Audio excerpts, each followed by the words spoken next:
Okay, त्याआधी माझी movement celebrate करूया ना. ऑफकोर्स. थँक्यू.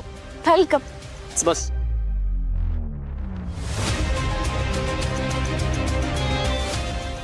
Yes yes.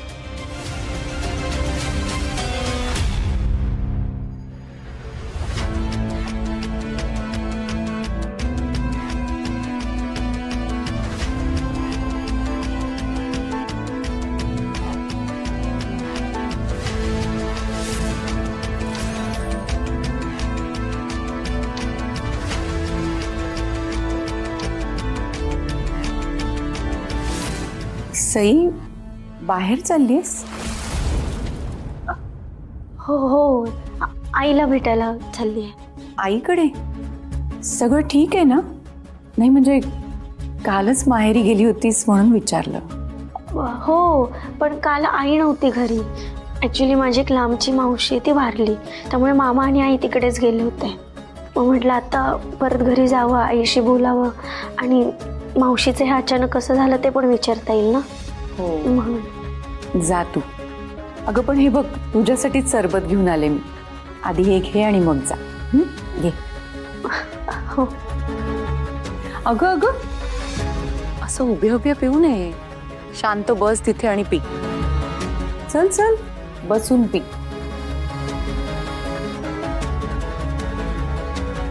बस.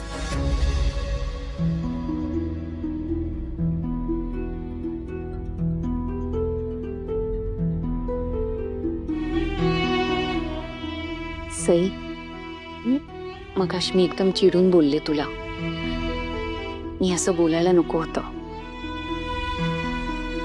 माफ कर मला. आई, हे काय बोलताय तुम्ही?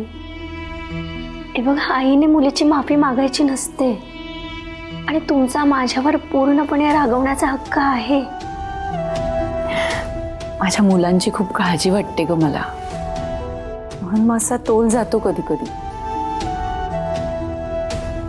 तुमचं सगळं चांगलं व्हावं इतकंच वाटतं मला. तुझं आणि देवांचं आता सगळं व्यवस्थित सुरू आहे, त्यात अडथळा येऊ नये इतकंच. कसं असतं ना, कधी कधी आपलं आयुष्य एका सरळ रेषेत अगदी सुरळीत सुरू असतं. आपणच नको ते प्रश्न पाडून ते अवघड करून ठेवतो. तुला सांगायची गरज नाहीच आहे ग. तू खूप शहाणी आहेस, समजूतदार आहेस. कुठल्या गोष्टीकडे लक्ष द्यायचं आणि कुठल्या नाही हे तुझं तुलाच कळतं. देवांचं आणि तुझं नातं अजून ताजं आहे. आत्ताच जर तुमचं नातं पक्क झालं ना, तर भविष्यात कोणीही त्याच्या